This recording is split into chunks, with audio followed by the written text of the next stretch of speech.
ஹவுஸ்மேட்ஸோட slipper, dress, ornaments அப்படின்னு இப்படி எல்லா பர்சனல் திங்ஸுமே வாங்கிக்கிட்ட பிக் பாஸ், இப்போ சூப்பர் டீலக்ஸ் ஹவுஸ்மேட்ஸ்க்கும், பிபி ஹவுஸ்மேட்ஸ்க்கும் ஒரு டாஸ்க் ஒன்று வைக்கிறாரு.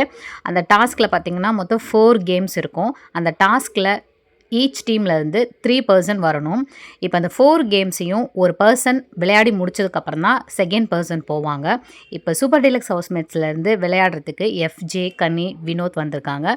பிபி ஹவுஸ்மேட்ஸான பாரு, கெமி அண்ட் துஷார் இவங்க 3 பேர் வந்திருக்காங்க.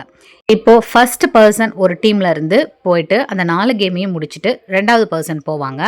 அந்த வகையில் சூப்பர் டீலக்ஸ் ஹவுஸ்மேட்ஸ் ஸ்பீடாக ஒவ்வொருத்தராக முடிச்சுட்டு டாஸ்க்கை வின் பண்ணிட்டாங்க. பிக் பாஸ் ஹவுஸ்மேட்ஸ் வின் பண்ண முடியாமல் போனதுக்கு காரணம் துஷார் கொஞ்சம் டிலே பண்ணிட்டாரு. அதுக்கப்புறமா வந்த பாரு ரொம்ப டிலே பண்ணிட்டாங்க. அதனால் தேர்ட் பர்சனால் கெமியால் அந்த கேமை ப்ளே பண்ணவே முடியல. பாருனால் இந்த கேம் வின் பண்ண முடியாமல் போயிடுச்சு. ஸோ இதை கெமி ஸ்போர்ட்டிவாக தான் எடுத்துக்கிட்டாங்க.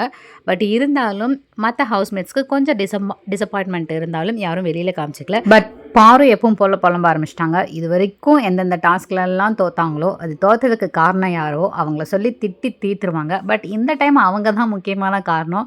பட் இப்போ யாரை திட்டுவாங்க அப்படின்னு கேட்டிங்கன்னா அப்போவுமே திட்டிட்டு தான் இருக்காங்க. என்ன அப்படின்னா அந்த டாஸ்க் ரொம்ப டஃப். யாராக இருந்தாலும் விளாட்றது கஷ்டம்தான். கெமிக்குமே அது கஷ்டமாக தான் இருந்திருக்கும். நம்ம நினைக்கிறோம் கெமி பயங்கரமாக பண்ணிடுவாங்க அப்படின்னு. ஆனால் கெமியே சொன்னாங்க அப்பா பயங்கர கஷ்டம் அப்படின்னு. பார்க்குறதுக்கு தான் எல்லாரும் அப்படியே உசுப்பேற்றி விட்டு அவள் நல்லா பண்ணிடுவான்ற மாதிரி சொல்கிறாங்க. நான் கெமியை இதை விளையாடி பாரு கெமின்னு டாஸ்க் ரூமை விட்டு வெளியில் வரும்போது சொன்னேன்.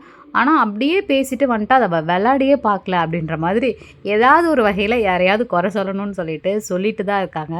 பாரோட போல்னஸ்க்கு நிறைய ஃபேன்ஸ் இருக்காங்க. பட் இப்படியே புலம்பிட்டு இருந்தாங்கன்னா அவங்களும் இருக்க மாட்டாங்கன்னு நினைக்கிறேன். இந்த மாதிரி லைவ் அப்டேட்ஸ்க்கு மறக்காமல் என்னோட சேனலை சப்ஸ்கிரைப் பண்ணிக்கோங்க.